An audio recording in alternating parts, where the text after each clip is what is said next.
Gapirishni endi o'rganayotgan bolam, obunachilarim, podpischikalarim deb ruschalab aytib, hayotimdagi muammoyim borligini bilmasligi uchun va ular siz hech qanaqa muammoyingiz yo'q, siz zo'rsiz deyish uchun o'zimni rus tilida aytganda raskoshniy hayotimni ko'rsataman. vijdonim juda bir ijarada turgan vijdonga aylanib qoladi. Oliy ma'lumotli blogerlardan. O'z Instagram bloklansa, Men qidirayotgan savollarga javob shu yerda shuna tayyor turgan ekan, biz bilmay yurgan ekanmiz. Bismillah, alhamdulillah. Assalomu alaykum. E'tiboringiz markazida Hilol mehmoni ko'rsatuvining navbatdagi soni. Bugun ko'rsatuvimizga yana yangi mehmonimizni taklif qilganmiz. Assalomu alaykum. Assalomu alaykum. Xush kelibsiz. Kayfiyatlaringiz qanday? Zo'r. Demak, yaxshi niyat bilan suhbatni boshlasak bo'ladi. Ketdik. Boshladik. Birinchi o'zimiz doim beradigan savollarimiz bor. To'liq ism sharifingiz? Javohir Rasulov Dilshod o'g'li. Kasbingiz? Kasbim blog yuritamiz, blogerlik. O'qigan yo'nalishingiz? Diplomdagi kasbimizga keladigan bo'lsa, ommaviy tadbirlar rejissyorligi. Demak, oliy ma'lumotlisiz. Oliy ma'lumotli blogerlardan. Hilol mehmoni dasturini ko'rib chiqdingizmi? Ikkitasini ko'rdim. Juda kerak deb o'ylayman. Rostdan ham kerak deb o'ylayman. Aynan har kimning kitobga bo'lgan o'zini munosabati bor, o'zini fikri bor. Kimdir tajriba deydi, kimdir yo'q kitob deydi. Ana o'sha narsani bitta yo'lga solib beradigan ko'rsatuv bu. Keyingi savolimiz. Birinchi o'qigan kitobingiz qaysi? Birinchi o'qiganimmi? Maktab payti bo'lgan. 2x2 5. Eng yaxshi ko'rib o'qiydigan kitobingiz qaysi va necha marta o'qigansiz? Taxminan bo'lsa ham bo'ladi. Eng yoqadigani. Xalqi shunaqa dunyoqarashni o'zgartirib yuboradigan kitoblar bor. Keyinchalik misol uchun dunyoga bu ko'z bilan qaramaydigan, boshlagan, o'qigan kitoblarimdan bittasi Alkimyogar. Xo'p, shu bilan birgalikda nima aytib o'tmasam, kichkina shahzoda. Maktab paytim bir marta o'qiganman. O'zimcha tushunganman deb o'ylaganman va 2 yil oldin ekan yana bir marotaba o'qidim. Tushunmaganimni tushunib yetdim. Va xudo xolasa yana bir o'qib ko'rmoqchiman. Ha, tushunarli. Har safar nima deydi? Yangicha qirralarni ochishga, fantaziyalarni uyg'otishga undaydi deb o'yladim oxirgi marta kitobni. Baraka o'qiganda. Ilm pastligini men yomon deb bilmayman.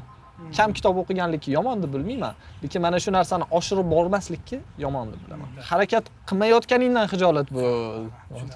Mana bizning ortimizda turgan bino O'zbekiston davlat sirk majmuasi hisoblanadi. Ya'ni Xadra markazida joylashgan sirk maydoni hisoblanadi. Nimaga aynan biz bu yerdamiz? Chunki Hilol mehmoni dasturini bugungi asosiy boradigan joyimiz bu mo'ljal bo'ladi. Hadrada, Hadra filiali kitob do'konimiz joylashgan.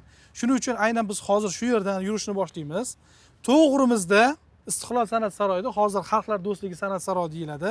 Chap tarafimizda O'zbek Milliy akademik drama teatri joylashgan. O'ng tarafimizda Chorsuv mehmonxonasi, hozir buzilayotgan mehmonxona. Men to'g'risini aytsam, sizni oliy ma'lumotli ekanligingizni bilmas edim. Hozir shu suhbatimiz boshlaganda bildim. Juda ham xursand bo'ldim. O'z Instagram bloklansa, siz hayotni qanday tasavvur qilasiz? Telefon nimaga o'ylab topildi?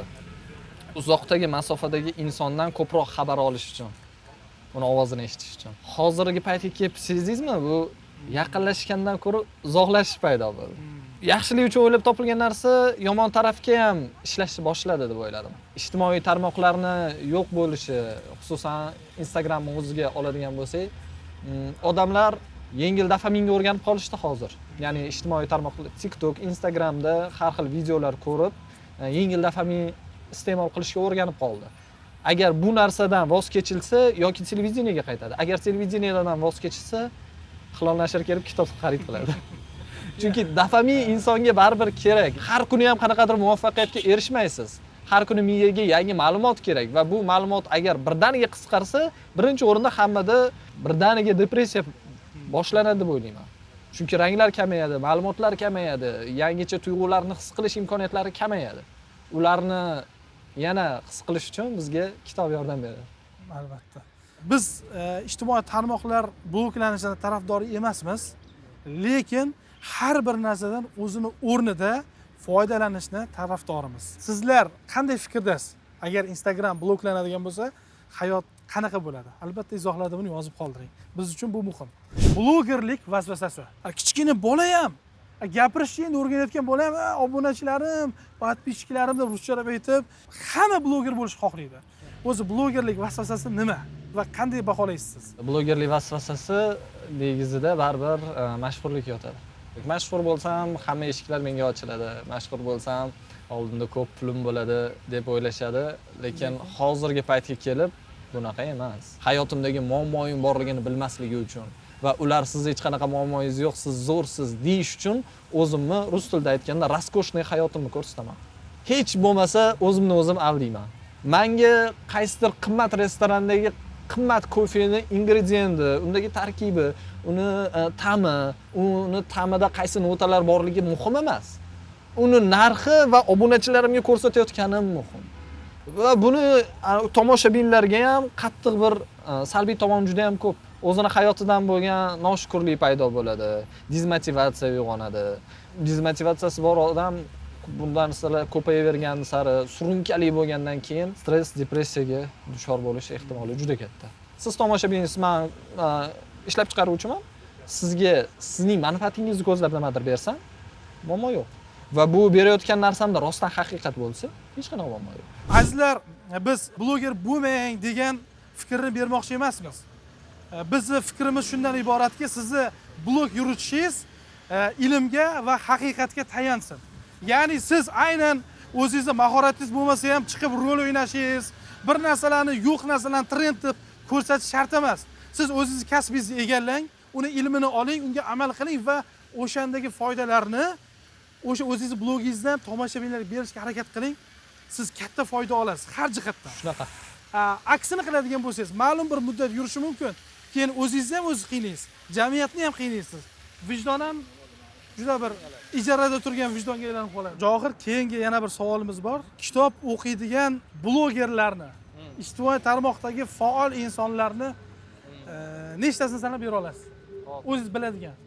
Birinchi o'rinda O'lmas Temurovni bilaman. Juda ko'p kitob o'qiydi. Dostoyevskiyni suv qilib ichib yuborgan, Kamyularni o'qiydi, Kafkalarni o'qishga o'zida kuch topa olgan bola. Qoyil qolaman. Erkin Bozorov. Erkin Bozorov. Qamariddin akani bilaman. Qamariddin Bekmuhammad. Juda yorqin aka, Yorqin Halil. Barmoqlarimiz ortib qolmasin endi. Bloger desak qay daraja to'g'ri bo'ladi? Ijtimoiy tarmoqda faol bo'lsa bo'ldi. Muhammad Ali Eshonqulov. Muhammad Ali Eshonqulov. Umid akalar bor, Ishmuhamedovlar. Umid Ishmuhamedov. Yana. Voy, yana. Biladiganim Abdullajon Yusupovni bilaman. Abdullajon Yusupov. O'qiydi, ishonaman. Rap yo'nalishi bo'yicha qo'shiq aytayotgan Konsta o'qiydi, bilaman, aniq. Sanasi chiqsa kerak yana. Chiqadi. Subyektiv Jamshidxon aka o'qiydi. Jamshidxon aka alohida, subyektiv. Hozir sizimiz Hilol mehmoni dasturini mehmoni sifatida, bu galgi mehmon sifatida Hilol nashrining Xadradagi do'koniga, ya'ni Alisher Navoiy ko'chasi 40-uydagi joylashgan do'konimizga taklif etamiz.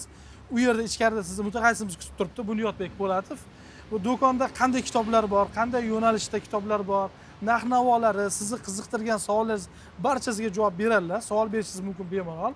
Va ichkarida siz diqqat qilib turasiz, bitta kitobni tanlashingiz mumkin. U hajmi, ma'nosi, yo'nalishi, janridan qat'iy nazar bittasini tanlaysiz va biz uni sizga hadya qilamiz. Va uni siz o'qib chiqishingiz shart bo'ladi. Tez orada o'qib chiqish shart bo'ladi. Demak, sizni biz ichkariga taklif etamiz va chiqqandan keyin suhbatimizni davom ettiramiz. Marhamat. Assalomu alaykum. Assalomu alaykum. Alaykum assalom. Johir aka, yaxshimisiz? Tuzimisiz? Yaxshi keldingizmi? Xush kelibsiz do'konimizga. Agar ma'qul desangiz, bir ikki og'iz shu Hazratimiz kitoblari haqida bilganlaringizni gapirib bersangiz, men keyin yana tanishtirishni davom etardim. Bilganlarim nima? U inson haqida faqat eng katta meni lol qoldirgan bir ma'lumot, yozgan kitoblari va yashagan umrlarini qo'shsa hisob kitobi to'g'ri kelmaydi deyishadi. Ya'ni yozgan kitoblarning ketiladigan vaqtga umr qisqalik qiladi, qanaqa qilib degan savol haligacha qiynaydi. Hadis va hayotni bilaman, Baxtiyor oilani bilaman. Shoh asarlari, hadis va hayot bugungi kunda hayotimizda kerak bo'lishi mumkin bo'lgan istalgan mavzuni o'z ichiga olgan. Zikr ahlidan so'rang, ustozimizga yillar davomida berilgan savollarni radio bo'lsin. Men o'zim shaxsan foydalanaman bu kitobdan. Kitob borligidan xabarim bor edi. Chunki bizning uyda hadis va hayotdan bir yolg'on bo'lmasin, 5 tacha bor. Zikr ahlidan so'rang, bor edi, bo'lardi. Tafsiri Hilol bor. Baxtiyor oila bor. Hozir ko'zim tushib eslaganlarimda bu. Aynan mana sanab o'tgan Baxtiyor oila kitobi. Lotin alifbosida ham nashr qilganmiz. 6-si bob. Keyin mana bunaqa ko'rinishda sovg'a bob. Chunki qilganimiz ham O'zi kitob zo'r sovg'a. Bahosi yo'q sovg'a. Misol uchun uyga kimdir qanaqadir sovg'a olib kelsa, narxini eshitib ekan degan narsa ichingizdan nafsimda qilib qitiqlab bitta hisob kitob qilib ko'radi. Lekin kitobda bunaqa narsa yo'q. Chunki uni hamma bahosi uni ichida. O'qigandan keyin bilasan. Menimcha hozirgi paytga kelib aynan qarz va unga bog'liq masalalar degan kitobni ko'pchilik o'qish kerak deb o'ylayman. Nima bo'yicha qarasak, qarzdor insonlarimiz juda ham ko'p. Odinaxon ustozning ham Bilimsizlik shifosi savol degan kitoblari chiqqan. Bilimsizlikning shifosi. Ayollar tomonidan ustozamizga berilgan savollar va uning javoblarini shu kitobdan topish mumkin. Bir qator asarlari mana tafsir hol to'liq holatda, hadis va hayotni eng dolzarb mavzulari, baxtiyor oila, sunniy aqidalar kabi kitoblari, ijtimoiy odoblar, iymon kabi kitoblarni rus tiliga tarjima qilib chiqarganmiz. Bularni xuddi o'zbek tililigini shu Hilol e-book degan dasturimiz bor, elektron o'qish mumkin bo'lgandek, bularni ham hozir alohida dasturni ishlab chiqish davom etmoqda. Bu oltin silsila loyihasi. Oltin silsila Sahihul Buxoriy hamda Sahihul Muslim to'liq chiqdi. Abu Dovudning ham 3 ta juzi chiqdi. Endi xabaringiz bor. Imom Buxoriyning shu kitoblari Qur'oni Karimdan so'ng shu islom olamida ikkinchi o'rinda turadigan. Bu loyihani hozirgi kunda Oltin silsila nomida dasturni ham ishlab chiqqanmiz. Ya'ni hadislarni elektron shaklda ham o'qish mumkin. Islom odoblari ensiklopediyasi juda ham ajoyib kitob. Alifboga ketma-ketligida odoblarni berilgan. Hasanxon ustozimiz borlar. Hasanxon Abdulmajid ham juda ham ko'p asarlarni taqdim qilmoqdilar. Shulardan biri mana Qur'on o'qish qo'llanmasi kitobi. Muallim soniya asosida qilingan. Qur'on o'qishga o'rganmoqchi bo'lganlarga qo'shimcha adabiyot sifatida batafsil ma'lumotlari bilan berilgan. Nisbatan yangi mavzudagi kitobni ham bir ko'rsatmoqchi edim. Masaru e-bookani 3 gacha ayni vaqtda, buni 3 dan keyin kech degan kitobi ham bor edi.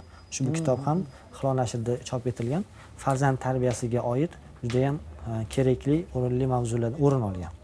Qur'oni Karim mushafi, tajvidli mushaf. Hozirgi kunda 5-6 xil mushaflarimiz katta hajmda, o'rta hajmda, tajvidli va Madina bosma nashrlari mavjud.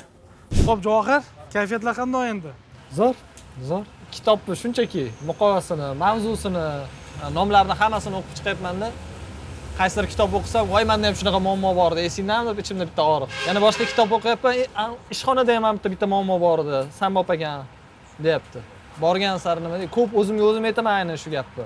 Ko'p narsani bilganim sari hech narsani bilmasligimni bildim. Ya'ni hozir ham shuncha ma'lumot, shuncha kitob, men qidirayotgan savollarga javob shuncha shu yerda shunda tayyor turgan ekan, biz bilmay yurgan ekanmiz. Siz ijtimoiy tarmoqlarda qaysi faol insonlarni kuzatasiz? Ular bloger yoki shunchaki faol kasb mutaxassis egalari bo'lishi mumkin. 3tasini sanab o'ting. Abdukarim Mirzayev birinchi o'rinda. Ikkinchisi Javohir Rasulovning chumoli kontent egalarini kuzatishga maslahat berardim, sababki ikkinchisi hayotga real ko'z bilan qarashni o'rgatadi ular. Boyaka monopoliya bo'lib ketdi. Boyagani hisobga olmaymiz. Boshqasi? chunki Javohir Rasulovni ham hisobga olmadik. Erkin Bozorov. Erkin Bozor. Demak, 3talik tugadi. Ketdi. Keyingilar qo'shimcha. Abdurahmon aka Mufid. Hajviy yo'nalishda Mirshakar akani kuzataman. Sababi komediyaning 2 xil yo'nalishi bor. Ya'ni oddiy yumor va satira. Ular satira yo'nalishini tanlagan insonni bilaman. Aytayotgan hazillarni asli negizida katta dard yotadi, og'riq yotadi. Shunchaki yengil-yelpi hazil emas, ularni kuzataman. Jamiyatdagi muammolarni kulgu ostiga olib yetkazib berish.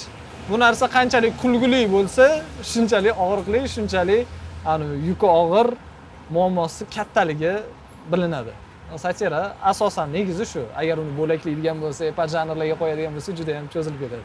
Siz ichkari kirib ketayotganingizni aytgan edim. Hilol mehmoni bitta kitobni tanlaydi va nima uchun tanlaganligini va undan keyin uni biz u kishiga hadya qilamiz, ya'ni sizga, va qancha muddatda o'qib tugata olasiz? Taxminiy fikrlaringiz.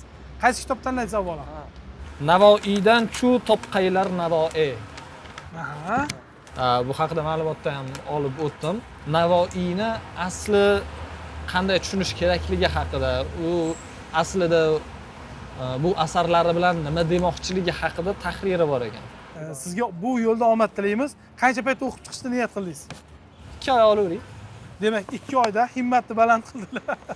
2 oyda o'qib chiqqanlar azizlar. Javohir Rasulovni Java Rasulov sahifasi orqali siz aynan mana shu kitobni o'qidingizmi, o'qimadingizmi deb 2 oydan keyin so'rashni boshlaysiz.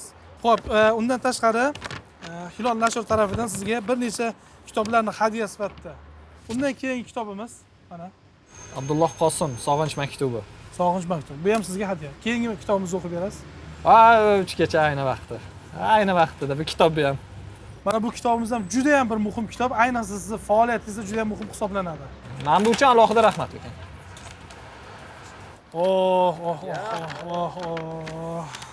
Mana bu asar juda ham kerakli asar hisoblanadi. Qur'oni Karim va o'zbek tilidagi ma'nolar tarjimasi. Undan keyin sizga jurnallarimiz bor. Omina jurnalini maxsus soni Hazratga bag'ishlangan va undan keyin aynan biz o'zimiz ham yaxshi ko'radigan jurnal bor, Hilol jurnali. Oxirgi vaqtlarda ijtimoiy tarmoqlarda nega faoldek ko'rinmayapsiz? Nega faolmiz? Sifatga e'tibor beramiz deb sondan yutqizyapmiz. O'zimga qattiqroq filtr qo'yib qo'yganman. Filtrdan o'tish qiyin bo'lyapti. Har bitta ssenariyni ustida bo'lmadi deganda bir haftaga cho'zilyapti. Ssenariy yozishni o'zi. Bo'lmadi, kam bo'ldi deganda bir haftaga cho'zilyapti, bo'lmasa undan ham oshib ketyapti. Xo'p, demak siz kasb doirasida seriallar yoki hujjatli filmlar yoki badiiy filmlar yoki qisqa metrajli filmlar taqdim etishni ham niyat qilyapsizmi? Ayni damda Insta filmlar deb nomlaganmiz o'zimiz. Hozircha shular va oldinda maqsadlarimiz orasida aynan YouTube tarmog'idan foydalanib, kattaroq qisqa metrajli film qilib, undan keyin seriallarga o'tib, keyin katta polnometrajli film qilish, to'liq metrajli film qilish rejamizda bor. Yaqin yillarda. Shu yil xudo xolasa. Sizdan keyin aynan Hilol mehmoni dasturida yana kimlarni taklif etishimizni xohlardingiz va bittasini aytib o'tsangiz. O'lmas Temurni bir chaqiring. Chunki nima deydi? Juda ko'p kitob o'qiydigan inson va bitta joyga bundoq kirganda, "Ya buni o'qiganman, buni o'qiganman, buni o'qiganman" degan gaplari ko'proq olasiz deb o'ylayman. Yosh yigit. Yosh. Sizdan kichkina. Ha. Xo'p, oxirgi xulosaviy fikringizni mana. Bitta savol beriladi har safar. Aynan intervyularda yoki podkastlarda bitta savol beriladi. Bo'sh vaqtingizda nima qilasiz? Kitob o'qiyman deydi. Bitta narsani aytib o'tmoqchiman. Kitob bo'sh vaqtda o'qiladigan narsa emas. Kitob o'qish uchun alohida vaqt ajratilishi kerak. Va bu xuddi ovqatlanishga o'xshab, siz ertalab nonushtaga, tushlikka va kechki tushlikka, kechkilikka vaqt ajratganingiz kabi kitob o'qishga ham vaqt ajrating. Oshqozonni ovqat bilan to'ldirganingiz kabi miyani ham ilm bilan to'ldirishinglarni maslahat beraman. Rahmat kattaga. Xush kelibsiz. Charchamang. Rahmat. Azizlar, Hilol mehmoni ko'rsatuvini keyingi sonlarda ko'rishguncha xayr. Albatta bu ko'rsatuv bo'yicha fikrlaringizni yozib qoldiring. Bizning maqsadimiz rivojlanish va rivojlanishga o'z hissangizni qo'shib qoling. Oliy ma'lumotli blogerlar.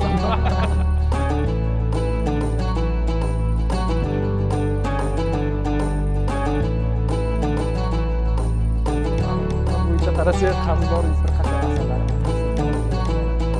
Chizdan narsa bor, hisob kitob ko'radi.